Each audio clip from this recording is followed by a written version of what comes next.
menjadi inspirasi kita. Oke. Nah, kalau kalian lihat sebelumnya gue itu ada review ya burger buatan Indonesia sendiri, buatan dalam negeri, buatan UMKM, bukan yang dari luar atau franchise dari luar, yaitu The Good Mess ya, ada di sini reviewnya. Nah, hari ini gue ada bersama salah satu pemilik atau sendiri salah satu ya, pemilik ya, salah satu pemilik. Koko ini dia join dengan beberapa temannya untuk membuat The Good Mess ini. Kok boleh kenalin diri nggak, namanya siapa? Oke, halo semuanya. Nama saya Steve Haryanto. Jadi saya salah satu owner dari The Good Mess ini. Jadi intinya sih kita bikin untuk burger bar. Jadi kita serve-nya mostly ini untuk burger sih. Kenapa pilih burger kok? Oke, kenapa pilih burger? Sebenarnya konsep dasarnya itu awalnya tempat ini kan kita bikinnya berempat ya. Total ada berempat. Kita semua anak perantauan. Jadi kita nggak ada yang dari Jakarta atau dari Tangerang. Kita semua dari Jawa Tengah. Oh, Kita dari Semarang. Iya. Iya, Dari kita mana? dari Semarang. Sama. Oh, sama ketemu juga orang Semarang di sini ya. Jadi yang nggak ngerti bahasanya pakai bahasa Jawa ya Semarang. Ada subtitle ya nanti. Ada subtitle-nya. Oke, terus. Ya, jadi kita semua berempat nih orang Semarang dan kita kebetulan dari SMA yang sama juga dulu. Jadi sama teman main, jadi saya dengan kakak saya dan partner saya dengan kakaknya. Jadi kita memang teman main, sempat kenal juga. Terus suka makan juga kita berempat. Jadi kita sering ngobrol-ngobrol. Terus akhirnya kita ketemu dengan konsep ini yang namanya The Good Mess. Kenapa kita ngamain The Good Mess dan kenapa burger? Soalnya tuh kita berusaha recall lagi nih, waktu kita zaman kecil kan, kalau saya keingetnya burger kan pasti keingetnya fast food yang dari Amerika tuh. Dan biasa kan kalau orang tua dari kami kan agak kurang menyarankan ya untuk burger ya, cerita konsepnya seperti itu. Jadi di sini kita mau elevate itu punya burger dan konsepnya itu menjadi sesuatu yang lebih menarik lagi. Jadi orang-orang yang lain itu juga bisa merasakan kalau kita tuh memang bener-bener nih demen nih sama burger tuh demen banget. Tapi burger tuh nggak cuma fast food loh, burger tuh bisa dimodif seperti ini, bisa dimodif sebagai macam-macam. Apa yang membuat burger The Good Mess ini lebih menarik dibandingin burger-burger yang lain? Oke, kenapa Good Mess ini lebih menarik? Karena pada dasarnya kita itu semuanya bikin dari scratch, bener-bener dari nol, dari bannya, dari dagingnya kita olah sendiri juga, dari setiap tumpukan-tumpukannya itu kita bener-bener olah sendiri. Jadi memang itu yang membuat kita lebih menarik lah dari yang lain. Karena kan aku cobain nih, ya kan? Aku cobain itu kan patty-nya pertama tuh patty-nya jauh lebih tebal memang. Yep. Dan daging banget. Dan dalamnya itu masih yang basah-basah, yang fresh banget. Betul. Gitu. Nah, itu Koko menemukan istilahnya bagaimana bisa menemukan bahwa oh idenya tuh dari mana? Oh pakai dagingnya yang fresh begini, lalu pakai daging pilihannya tuh kayak apa, sehingga bisa menemukan bahwa atau menyebutkan bahwa The Good Mess ini is better atau yang lebih sehat. Oke, basically untuk makanan kan intinya kita membuat sesuatu pengalaman yang menarik ya, kurang lebih. Dan kenapa tadi nyambung dengan yang konsep daging seperti itu? Kita itu ingin memperkenalkan ke orang-orang kalau burger ya memang harusnya seperti itu. Jadi burger kan kadang kita kalau makan burger bukan kering atau mungkin yang ketebalan atau terlalu alot, hal yang seperti itu yang mungkin kita nggak mau. Jadi di sini memang kita memang maunya dagingnya sejuicy mungkin tapi tidak menghilangkan konsepnya burger. Jadi nggak terlalu lembek dan tidak terlalu keras. Satu aku mau tanya, pakai micin nggak sih? Enggak. Nah itu yang ya guys, jadi lidah gue nggak salah ya. Kalau lu lihat nonton review gue bilang kan, ini kayaknya burger ini nih nggak pakai micin. Karena pada saat gue gigit itu beda lah, rasa strong menjoknya itu beda ya. Kalau micin tuh beda kan, ada kering di tenggorokan dan lain-lain. Oke kok, jadi kalau buat burger menurut aku sih, aku bisa bilang ini adalah the best burger yang pernah aku coba. Thank you. Dan apalagi pada saat aku tahu ini adalah buatan Indonesia dan bukan franchise, itu benar-benar buat shock sih. Memang guys, yang gue udah sebutin di video gue sebelumnya bahwa kalau dibandingin harga yang lain pasti kalian akan melihat ini lebih mahal. Tapi kualitas nggak bisa bohong. Ya, ada harga pasti ada barang. Burger itu setebel-tebel gini. Gitu, jadi wajar gitu kan. Kalau misalkan harganya cukup lumayan lebih mahal. Nah, sekarang aku mau tanya kok, berapa lama untuk Koko bisa menyiapkan bisnis ini dan akhirnya berani mengambil resiko? Koko kerja nggak sorry? Iya. Kerja kan? Kerja. Jadi sekarang masih kerja juga? Iya, Mas. Berarti sambil kerja tapi usaha Iya, juga? Nah, betul. gimana caranya? Pada dasarnya ini sih, yang penting dari kita ini kan balik lagi yang di sini kan yang ada yang join di sini ada 4 orang. Jadi basically yang pertama kali itu komitmen. Jadi gimana caranya mau meluangkan waktu untuk di bisnis ini dan harus fokus juga walaupun kita juga punya pekerjaan yang lainnya juga, tapi kita tetap harus fokus. Itu satu komitmen tuh yang paling penting banget. Yang kedua ya pasti karena niat sih. Jadi memang harus diniatin, kalau mau ya mau, kalau enggak ya enggak. Berarti sekarang Koko berempat tuh, empat-empatnya tinggal di sini udah? Kita berempat tinggal di sini. Tinggal di Iya. Tangerang ya? Tinggal di, saya di Jakarta Barat sih. Oh di Jakarta, Iya. oke. Oh berarti hampir Koko visit ke sini atau owner visit ke sini Hampir setiap hari di apa namanya, di rolling atau gimana?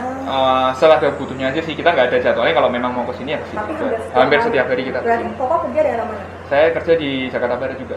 Jadi setiap hari pulang kerja Iya. ke sini. Nah, Iya. itu kunci suksesnya ya. Iya. Capek guys. Kalau kalian yang nyetir sendiri. Iya, nyetir sendiri juga. Jadi kalau kalian yang tahu ya, nah karena gue juga kerja di Jakarta kan gue tahu ya. Jadi kalau kalian yang tahu kondisi jalanan di Jakarta, apalagi Jakarta Barat, Jakarta Selatan ya, pulang kerja, lu harus jalan kembali ke rumah yang ada di Serpong, karena aku juga di Serpong. Ya lu akan tahu lah rasakan perjuangannya kayak apa. Kalau nggak sukses itu keterlaluan, kalau nggak ada komitmen nggak akan bisa gitu. Nah sekarang Koko kan masih umur berapa kok? Sorry. 27. 27. Teman-temannya berarti umurnya sama ya? Kurang lebih sama. Kan masih muda ya kok. Iya. Untuk bikin usaha ini, sorry ya, Iya. minta modal orang tua nggak? Enggak, kebetulan untuk yang kali ini kita pakai kantong kita masing-masing. Berarti gimana caranya akhirnya semua modal itu kan pasti konfidensial ya guys. Cuman aku cuma mau tahu gimana sih effortnya kalian berempat untuk akhirnya bisa mengumpulkan modal. Karena gini, banyak banget anak-anak muda, misalkan aku juga, aduh gue kan masih umur segini, aduh mana bisa sih gue beli, dan kalau gue punya uang mendingan gue beli gadget, mendingan gue beli laptop dan segala macam. Tapi untuk bisa bikin usaha, ini nggak kecil ya guys, ini ruko dan tempatnya juga lumayan. Dan kalau menurut gue untuk modal bikin burger yang berkualitas, dagingnya aja udah mahal ya kan, alat-alatnya aja udah mahal ya, alat masaknya dan segala macam. Jadi nggak kecil, tapi di umur 27 tahun mereka bisa bikin satu seperti established company lah ya, mini company atau UMKM seperti ini. Gimana sih caranya kok? Untuk ini, untuk permodalan sih pada dasarnya kita berempat, mungkin kalau saya pribadi sih, saya mungkin kerjakan udah sekitar 4 tahun, 5 tahun nih kurang lebih. Sebisa mungkin spending ya seperlunya aja, jadi sisanya kalau dari saya pribadi, saya pasti investasikan di tempat lain, atau mungkin saya juga tabung juga, seperti itu sih. Berarti memang ada investasi lain? Memang iya, dan saya memang. Berapa lama akhirnya kekumpul untuk bikin usaha ini? Kurang lebih mungkin sekitar 2 tahun ya. Wow. Jadi obrolan untuk bisnis ini sih kurang lebih kita sempat ngobrol-ngobrol dulu 2 tahun on and off ya. Jadi sempat hilang, sempat ada, sampai akhirnya kita memutuskan untuk berani, oke, kita ambil keputusan, ayo deh kita mulai seperti itu. Oke. Dan tidak ada campur tangan dari orang tua Ya, sama sekali. Jadi benar-benar kerja kantoran ya. Ya. Boleh tahu nggak kok ada nggak sih di antara berempat yang memang fokusnya itu memang bidangnya, profesionalismenya itu di chef pastry atau cooking? Ya, kebetulan salah satu partner kami itu yang memang mainnya, saya bisa bilang otak dari semua bisnis ini adalah memang chef sih. Jadi memang dari dasarnya dia memang betul. Yang memang tesnya itu pas banget. Ya. Dan juga bahkan burger ini yang the great one itu bisa dimakan tanpa saus, itu enak banget. Tanpa Thank you. saus sambal ya kan. Thank you. Dan itu bisa diadaptasi banget, karena banyak burger di luar sana itu kalau kita nggak pakai saus sambal kayaknya kurang gitu kan. Yeah. Nah guys, jadi ya cuman butuh waktu 2 tahun kalau lu niat kuncinya ya. Tapi kalau nggak niat, mau kumpulin sampai 4 tahun, 5 tahun, 10 tahun juga tetap aja namanya angan-angan ya cuma angan-angan gitu loh. Tapi nggak akan ada yang bisa lu capai dari situ. Apapun bisnisnya, kan lu udah lihat ya di video-video sebelumnya, ada yang bisnis siomay, cuman ya siomay kecil memang gerobakan, tapi hanya dengan gajinya dia cuma 1,5 juta tapi bisa nabung gitu loh, dan akhirnya bisa bikin bisnis sendiri, bisnis donat dan lain-lain. Dan sekarang gue mendatangi bisnis burger. Oke, kok terakhir ada yang mau disampaikan nggak buat anak-anak muda di luar sana yang ya gimana sih mindsetnya supaya bisa menjadi anak muda atau UMKM yang ikut membangun, anak muda yang bisa ikut membangun UMKM Indonesia? Oke. Kalau dari saya sih pada dasarnya yang pertama itu jangan takut untuk bermimpi ya. Jadi pertama kali itu memang kita harus sebagai manusia, kalau saya pribadi sebagai manusia itu memang harus punya suatu tujuan, punya mimpi itu nggak ada salahnya di mana-mana kan. Mimpi itu kan gratis ya di mana-mana. Jadi punyalah mimpi dulu. Kedua, setelah itu baru kita berpikir gimana sih caranya biar mimpi ini nggak cuma jadi mimpi. Dan yang ketiga harus ada komitmen sih. Karena kalau mimpi nggak ada usaha juga sama Betul, aja. kalau nggak ada komitmen, kita ada usaha tapi nggak ada komitmen, jadi sebentar-sebentar bosen juga nggak akan ada hasilnya juga sih. Jadi walaupun sepi, walaupun lagi rame pas weekend, tapi tetap harus ya, istilahnya semangat dan bangun lagi gitu, dan bikin inovasi-inovasi betul. baru. Kok thank you banget ya buat sharingnya. Mudah-mudahan dengan banyaknya anak muda, ataupun bukan cuma anak muda sih, banyak juga kan orang tua juga kan pengen sukses, tapi juga capek lah atau Betul. ada alasan dengan waktu lah dan lain-lain sebagainya. Sedangkan mereka ini kerja dari pagi office hour kan pasti ya, jam 8 sampai jam 5 lah anggap. Ada yang nomor 17? Harus kerja lagi, datang lagi dan ngurusin usaha mereka lagi. Tutup jam berapa kok? Kita operating hour dari jam 11 pagi, 11 siang sampai jam 9 malam. Dan kebanyakan pas closing pasti koko ada. Iya. Dan abis closing guys, pulang lagi ke rumah di Jakarta Barat. Luar biasa. Kalau kalian cuma ngeluh-ngeluh, malu ya. Dia baru umur 27 tahun dan udah memberikan contoh yang luar biasa. So thank you. Jangan lupa untuk ikutin terus Friska Journey, jangan lupa untuk ikutin terus Culinary Journey gua dan lain-lain, journey gua yang lain. Jangan lupa untuk subscribe dari YouTube channel Friska Dewi, jangan lupa nyalain loncengnya biar kalian gak ketinggalan video-video terbaru dari gua. Jangan lupa komen, like, share, and always being smart. Bye-bye.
Smart Thinker, jangan lupa terus dukung saya dengan subscribe, like, comment, and share ya. Subscribe, comment, like, share, masih gratis kok. Tapi dengan semua dukungan dari kalian, itu akan sangat membantu kita untuk mencari ide-ide yang baru, membuat video-video yang baru, memiliki konten-konten yang kreatif, sehingga bisa membawa manfaat bagi kita semua, terutama bagi Indonesia. Terima kasih.